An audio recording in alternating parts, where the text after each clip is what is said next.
Parashat Terumah marks a shift in the book of Shemot.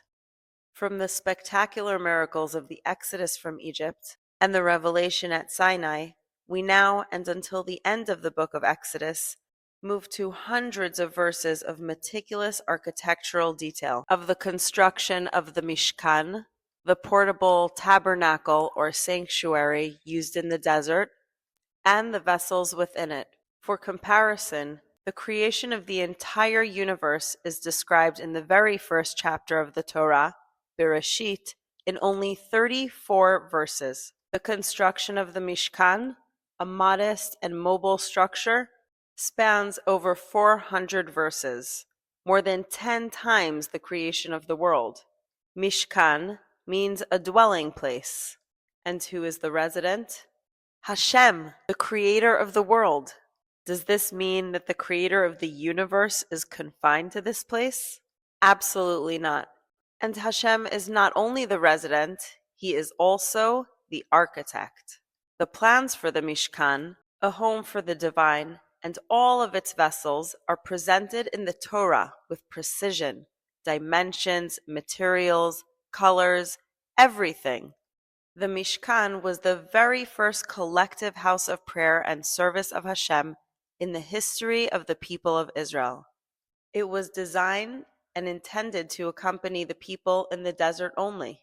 And although the Torah details the meticulous architectural details of the structure, its plans were never reused or recreated for the purpose of building a home for Hashem afterward.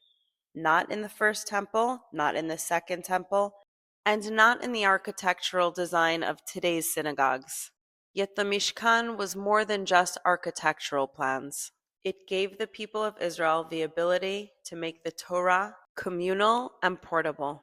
After the Romans destroyed and burnt the Second Temple in the year 70 Common Era, the synagogue as we know it today transformed completely from being a secondary gathering hall into the primary center of Jewish life. That is also when sacrificial service was suspended and replaced with the spiritual channels of prayer, Torah, and chesed, acts of kindness. The Talmud begins referring to synagogues as mikdash me'at, a temple of few, or a small temple. In traditional Orthodox English-speaking communities, the word temple is reserved only for the Holy Temple in Jerusalem. And back to the parasha. Why did the Torah detail the construction of the Mishkan and its vessels so extensively? The primary use of the Mishkan was during the years in the desert. What, then, are the eternal, infinite meanings and lessons from this parasha that deal with only one subject, the Mishkan? The Mishkan occupies all of the attention of this parasha. Every verse describes it from the first to the very last. First, Hashem commands the building of the Mishkan and explains its essence and all of the materials required: gold, silver, copper, skins in various colors, precious stones, spices, oils, and the vessels of the Mishkan. They too are described in exact dimensions and precise materials. Aron HaKodesh, the Ark of the Covenant, the Kaporet, the Keruvim, the table, the menorah, curtains and coverings of the Mishkan, the planks, the sockets, and more and more. Everyone who wished to contribute gave from what they had: gold, silver, blue wool, linen, oil, spices. Spices, you may wonder? Yes, the temple had a signature scent. Thousands of years ago, before luxury resorts and high-end hotels had even thought of such a concept, and this special formulation was forbidden for private use. There were not only physical donations, there were those who contributed their labor and their skills. Everyone had the opportunity to participate, women and men alike, the entire people. The Mishkan was also a tool for national transformation.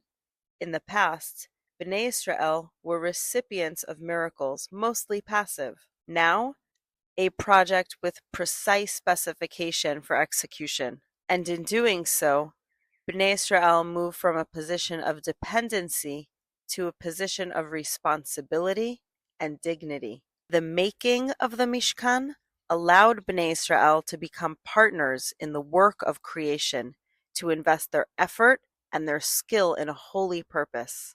And from here, the special word that gives this portion its name, Terumah. Terumah is a donation, but not only that. Terumah means elevation, lifting up. It is something we raise. How? By dedicating it to a holy purpose. And in that very act of elevation, we elevate ourselves. The Torah's use of language is never accidental or coincidental.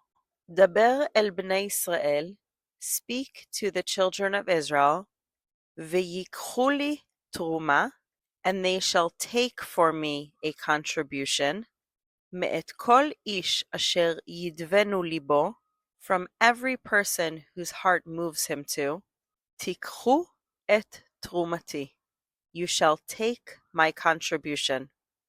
The first linguistic uniqueness in the parasha is found in the command, and they shall take for me a contribution. In any other context, a contribution is something one gives. But here, in the Torah, Bnei Israel take a contribution. A contribution is not something taken away from us. It is something from which we too take away. And why were Bnei Israel tasked with executing the building of the Mishkan? As we know, there is a direct connection between personal effort and happiness. As described in Tehillim, Psalms, Yegia Kapecha Ki Tochel, when you eat or enjoy the labor of your hands, Ashrecha v'tov lach, you shall be happy and it shall be well with you. Meaning there's a deep spiritual connection and value in earning, building, and creating. And continuing with the parasha, Ve'asu li mikdash, Veshachanti Betocham, and they will make me a sanctuary, and I shall dwell in them. Grammatically, you would expect the Torah to say, and I shall dwell in it, meaning the physical structure. But the presence of Hashem does not dwell in a physical building. It dwells within the people themselves, who are partners in the will and in the making of the Mishkan, and within each of us. The instructions of the Mishkan are mathematically precise, structurally exact, and materially defined. There is one other place in the Torah where we find a similar emphasis on architectural precision: Noah's Ark. The ark was designed to preserve life and restore divine order on earth. And there is a direct parallel between the creation of the world by Hashem and the construction of the Mishkan by the people of Israel. And while the dimensions of the Mishkan were mathematically precise, contributions in Terumah were entirely voluntary. Me'et kol ish asher yidvenu libo, from every person whose heart moves him. There was no required material or quantity, no fixed percentage, no required minimum. Contribution was determined by the will of the heart. According to the Orchot Tzadikim, a classical ethical work likely written in Germany in the 15th century, there are three types of generosity. There is one who is generous with wealth, a person who donates money or assets. There is one who is generous with his self, not money, but physical and emotional effort. And another who is generous with wisdom, teaching others, sharing knowledge, guiding and directing. The innovation of Orchot Tzadikim is that it is not the act of giving itself that makes a person generous, but the habit. A person who gives 1,000 gold coins at once is not referred to as generous in the same way as someone who gives 1 gold coin 1,000 times. Why? A one-time gift can be a momentary awakening, but constant giving, habitually, changes one's nature. When actions are repeated again and again, even if they seem small, the ongoing commitment, the repetition itself, transforms behavior into nature, into an ingrained trait, and ensures that the virtue, the trait of generosity, remains even after each specific act of giving is completed. The word terumah has no simple equivalent in English. It does not merely describe giving. It describes elevation, uplifting, both of the recipient and of the giver. The meaning of terumah is that the giver is in truth the receiver. By lifting a physical object and dedicating it to a holy purpose, we elevate ourselves. By doing so, we create another space for Hashem to dwell within us. And we conclude with a blessing of Chodesh Tov, a good month. This week, we mark the beginning of Chodesh Adar, the month of Adar, in which we celebrate Purim, or Purim. One of the 4 central mitzvot of Purim is matanot la'evyonim, gifts for the poor. Another opportunity to open the heart and create a shared space between Hashem and ourselves.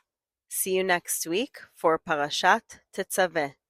Chodesh Tov and Shabbat Shalom.